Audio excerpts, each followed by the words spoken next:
आणि या पावसाचा परिणाम असा की नाशिकच्या गोदावरीची पूरस्थिती अजूनही कायम आहे। आई बाबा होण्याचे स्वप्न अजून पूर्ण झाले नाहीत का? आई बाबा होण्याचे तुमचे स्वप्न पूर्ण करा अपोलो फर्टिलिटीद्वारे। मोफत सल्ल्यांसाठी कॉल करा 9953959370। शहरासह जिल्ह्याभरात पावसाचा जोर कायम असल्याने धरणातून पाण्याचा विसर्ग सुरू आहे।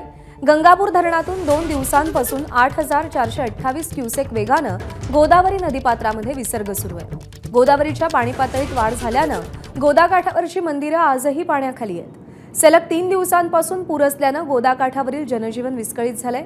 नाशिक जिल्ह्यातील सगळ्याच ठिकाणी पाऊस असल्याने 14 धरणातून पाण्याचा विसर्ग सुरू असल्याने नदीकाठच्या गावांना सतर्कतेचा इशारा दिला।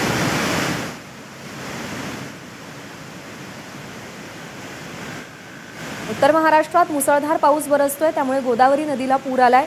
गंगापूर धरणातून पाण्याचा विसर्ग केला जातोय आणि त्यामुळे पाणी पातळीत सातत्याने वाढ होताना दिसतेय। यामुळे गोदाकाठी जी मंदिरं आहेत ती पाण्याखाली गेली आहेत, तर शहराच्या काही भागांमध्ये देखील पाणी शिरलंय।